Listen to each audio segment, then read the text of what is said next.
Ladies and gentlemen, we present The Navy Lark by Laurie Wyman and starring Stephen Murray, John Pertwee and Leslie Phillips.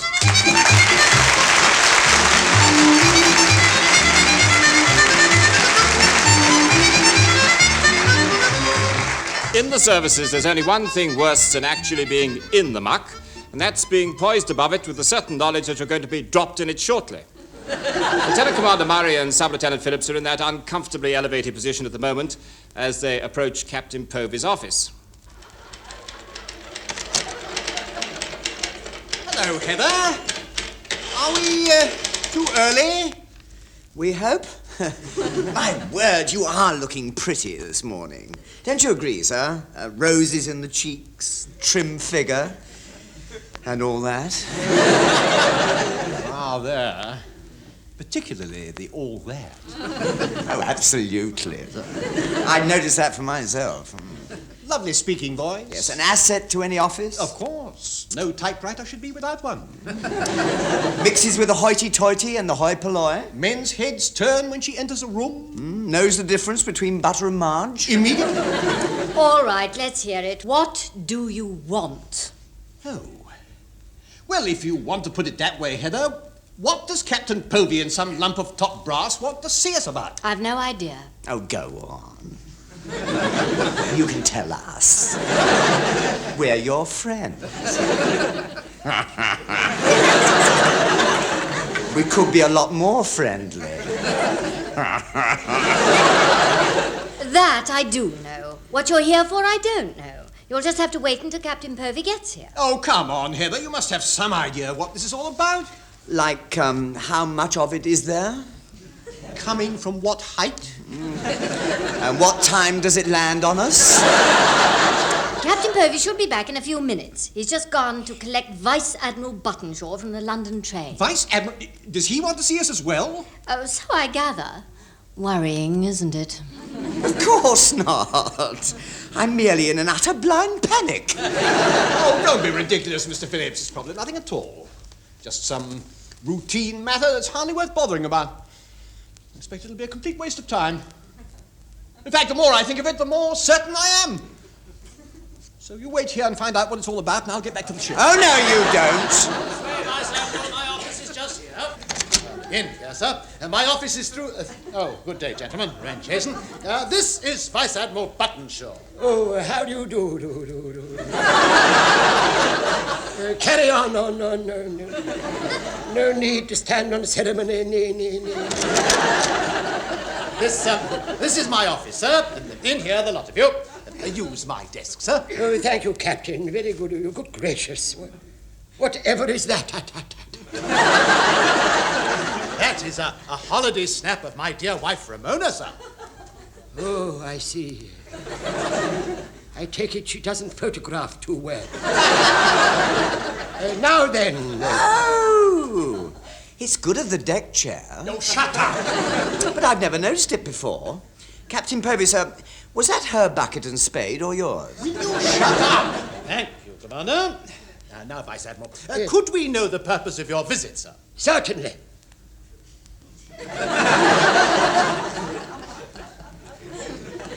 I think Captain Povey meant now, sir.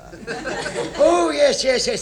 Yes, of course, horse. Now, I take it that you all know where Forbodia is. No, sir. No, sir?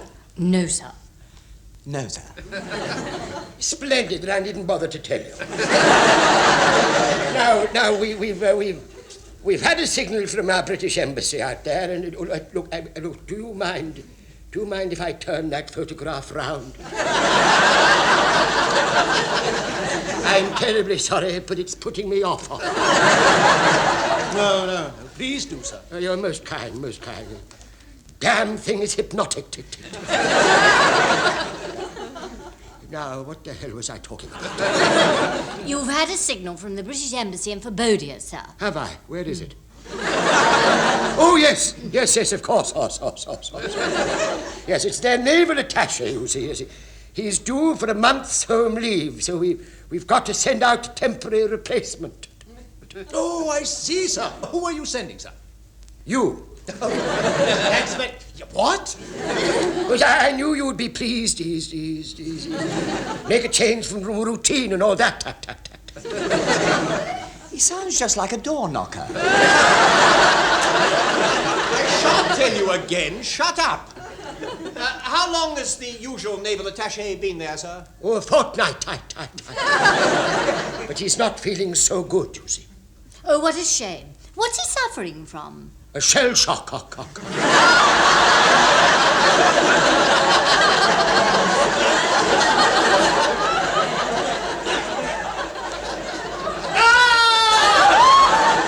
Now, don't panic, Nick. No, the revolution is over. Well, at least for the time being. Now, Mr. Phillips, when I got up this morning, I had a feeling it was going to be a good day. Now, isn't that odd? So did I. Me too. Tell you what, Povey. Just to help you out, you can take this secretary of yours with you. But in my case, I was hopelessly wrong. Very well, sir. Oh, there is one other thing, sir. Yes. About my dear wife, Ramona. Yes. Now, she's never been abroad. I wonder if it would be possible for her... Not a chance, Povey. Oh, Ramona, no. Thank you, sir. I'm terribly grateful. Now, remember, all of you, when I tell Ramona and she blows her top, you were witnesses. I did ask.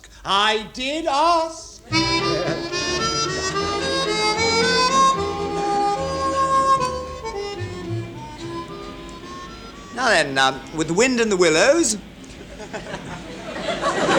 and a line for 10, and including 10 minutes under a moderate grill at regular 5 on even dates, I'd say we need just a pinch of the old, left hand down a bit. Pinch of the old left hand down a bit to taste it is, sir. And I'm upset, sir. Oh, dear. Now what's the matter? It's flying in the mush of fate, sir. Mark my words, sir, no good will come of it. Turn back, sir, turn back. Turn back, sir, before it's too late. Think of all the innocent matlows below, sir. Think of them, sir. What harm have they ever done you? What harm, just honest, well-scrubbed little faces who heard the calls. The cream of Britain's youth who rallied to the flag in her hour of need.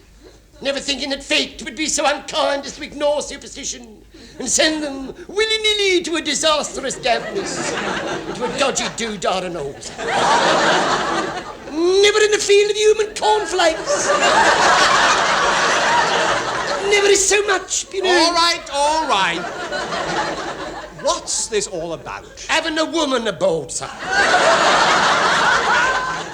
It's bad luck, sir, that's what it is. We haven't got an ice cream's chance in a curry factory, sir. Oh, don't be ridiculous, Chief. Wren Chasen has been aboard dozens of times. Not on a trip as long as this she hasn't, sir. No, she's not. It's caught in disaster, sir. No good never come of having ladies of the opposite sex on board. Now, that's absolute nonsense, Chief. What about Lord Nelson and Lady Hamilton? He's dead, isn't he?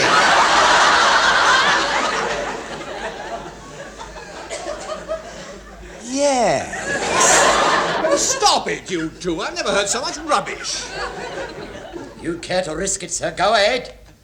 But you'll pardon us if we trot about in our life jackets. Hang about round the sea boats, won't you, sir? Of course, there are certain advantages in having a woman aboard. Yes. I've had a complaint about that, Mr. Phillips. A pure accident, sir. I just forgot that she'd been allocated my cabin. I just went there automatically to get a book. 15 times? I'm a quick reader. Her. What do you mean, her?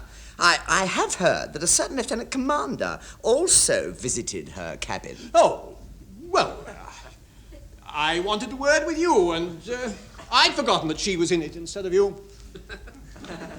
At midnight? At midnight! What's so special about midnight? I'm entitled to forget who's in which cabin at any time I like. Huh. Hey, what did I tell you? It's starting. But going to be the Mary Celestial all over again. Oh, shut up! Bridge? Starboard look out, dear sir. Leading seaman Goldstein chatting.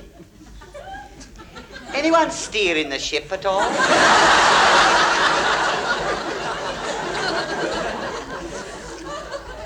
What? Oh, I just thought you might all be down in what used to be Mr. Phillips's cabin. By accident. Again. Now, look here, Goldstein. Oh, I was looking all right, sir. Particularly through the porthole of Mr. Phillips's cabin when I was on watch around midnight last night. Packs a hefty wallop, doesn't she, sir? It was, a terrible mistake, Goldstein. Ah, it was on your part, I'll grant you, sir. Pity she's not Welsh and can't play rugby. We could use her. Goldstein... Incidentally, sir, if that nightie she was wearing was regulation issue, I reckon their lordships at Admiralty have cut naval estimates too far. Yes, you could be... Goldstein, what is it you want? Oh, nothing really.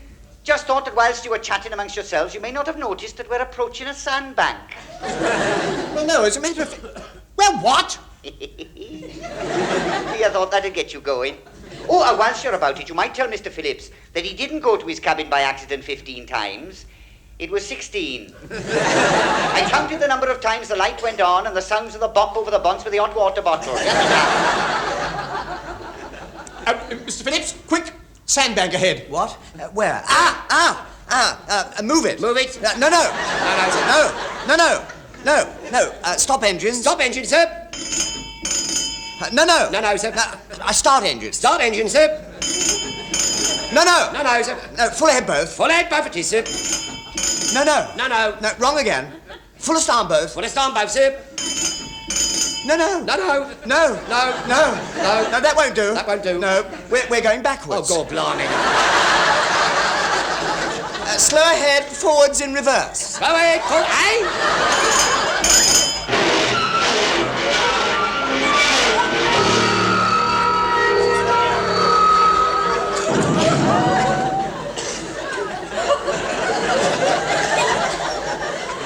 Whatever was that? That was our engine, sir, and was is the operative word. You've broken our elastic. After that noise, I may have broken my own. Whatever has happened? I'm not sure, but it sounded terribly expensive. I'll have a word with the engine room and see if I can get an estimate.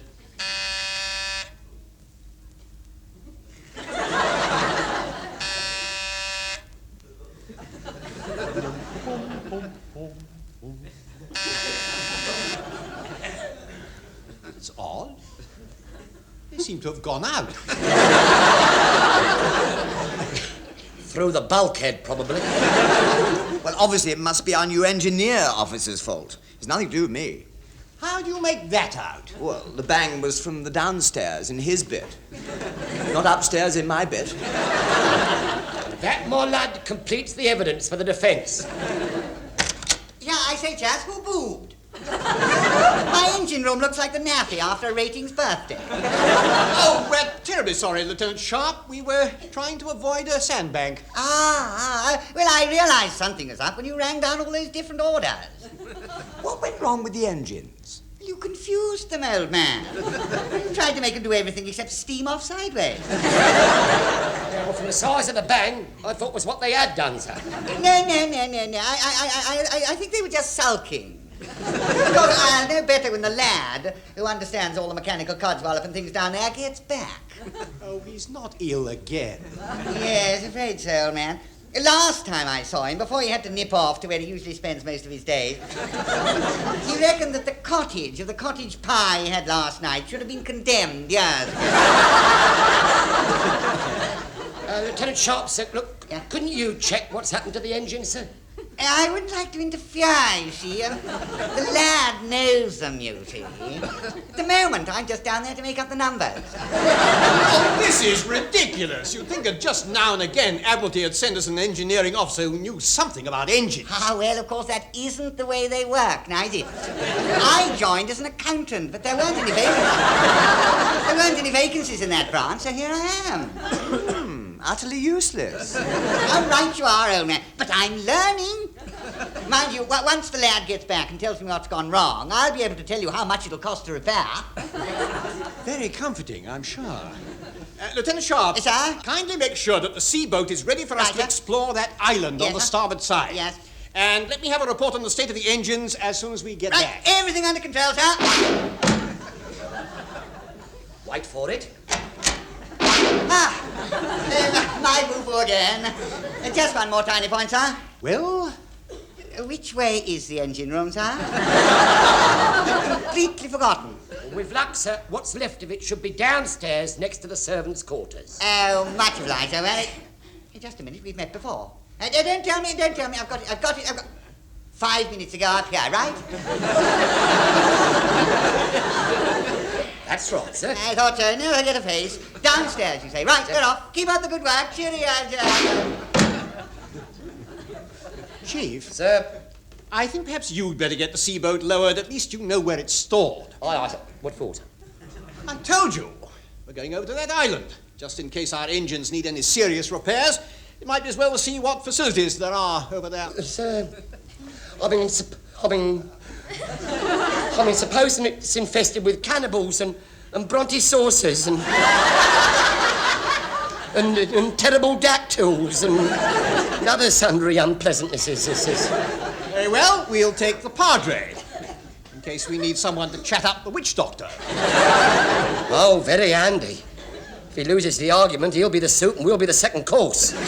No, it's nice of you to ask, sir, but thanks all the same. I'll stay here, sir. Enjoy your float about, sir. Ta-da, sir. Chief. Sir. You get the sea boat launched, I'll get the others. And you are coming with us. Aye, sir.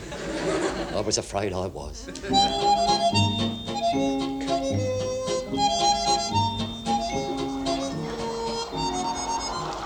Well, that settles it. We've marched all over this ghastly island, such as it is, and there isn't a soul on it. Yeah, and if there ever was, I, for one, don't blame them for hopping off out of it. I'll never get to Forberdia. I know I won't.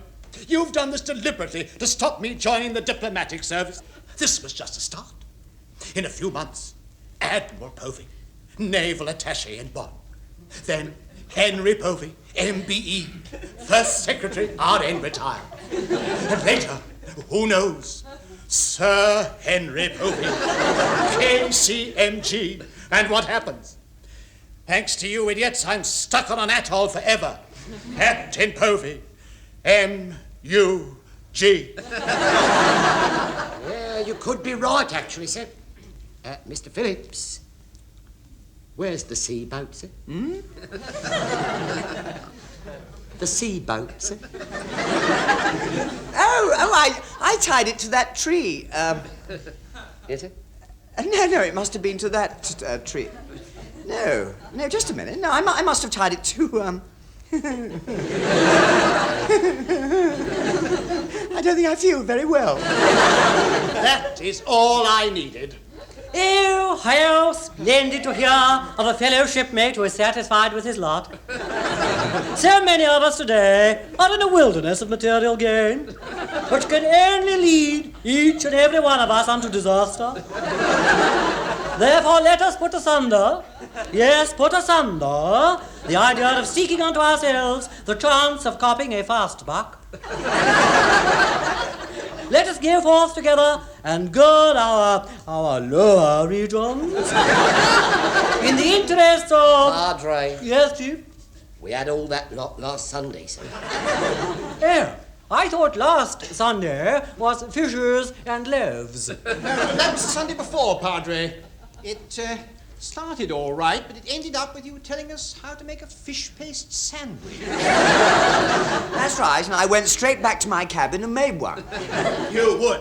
Now, what are we going to do?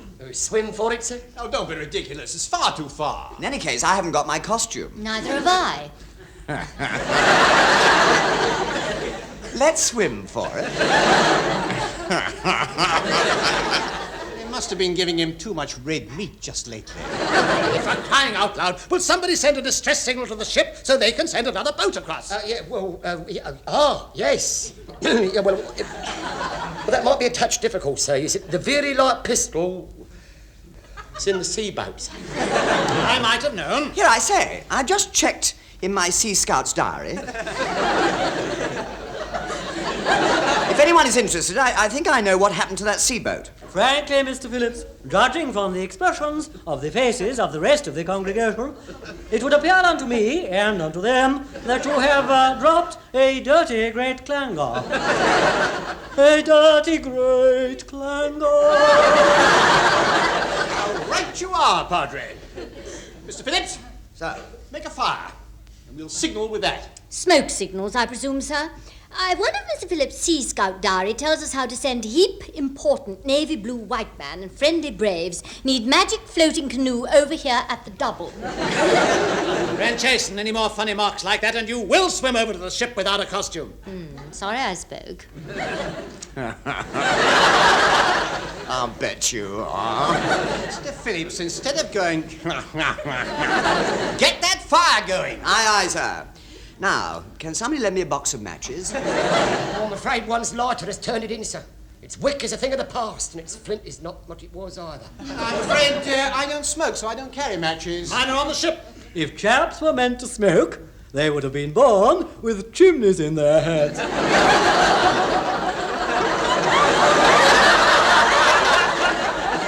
So I don't partake. Charming. Now what do I do? Heather? I've given them up.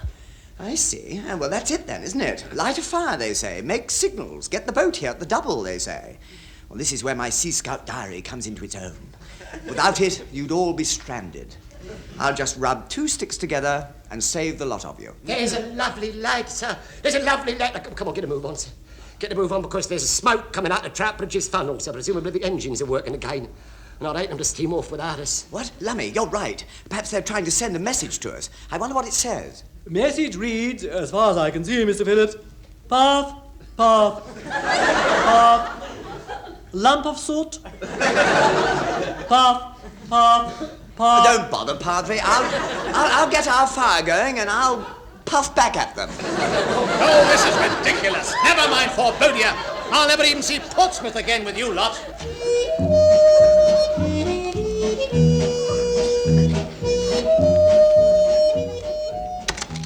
Follow me, all of you, into my office. Oh, I shan't forget this in a hurry. Thanks to you lot, I've spent 3 weeks in a floating ant heap, and I've never drunk so much coconut soup and eaten so much coconut rarebit in my life. It wasn't my fault, sir. My Sea Scout diary let me down. You can't get a fire by rubbing 2 sticks together. And what did you get? Well, if you must know, sir, blisters. He also got an incredible amount of static electricity up his elbows, which didn't do him any good at all. Worse than the red meat? Oh, far worse. He wanted to play hide me and seek me behind the hibiscus. What you didn't realize was that the next hibiscus right behind was me. Oh, shut up, the lot of you. Now, in here at once. Thanks very much, sir. Of all the incompetent, stupid, scatterbrained fools I've known in my life, good morning, Admiral. Ah, there you are, Pervy. Oh, thank heavens you're safe. My word, what a narrow escape. Oh, what a relief. Admiral, what's he talking about? It's your astute move, sir. The British Embassy in Forbodia was blown to bits by terrorists a week ago. Oh, yeah. Fortunately, everybody else was away, so if he'd been there, Povey would have been the only one who copped it. Oh, do stop doing that to me. Now, my congratulations to all of you, particularly you, Commander Murray and Lieutenant Phillips. Without your clever ruse of hiding on that deserted island, we might have well lost a gallant officer. Oh, it was nothing, sir. Just a few blisters and a lot of coconut soup. Now you're being too modest. There was nothing of the sort, sir. They ran me aground, and then they lost the seaboat, and then they couldn't signal Troutbridge, and then they... That'll do, Povey, that'll do. Now, don't try to grab all the kudos for yourself.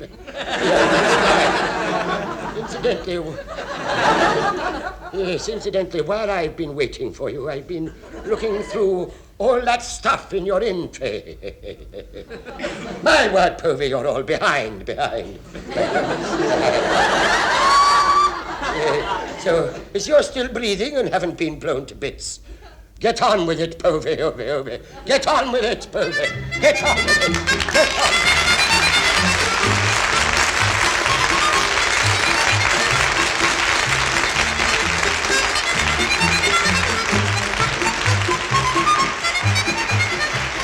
Stephen Murray, John Pertwee and Leslie Phillips have been running aground in the Navy Lark, written by Laurie Wyman.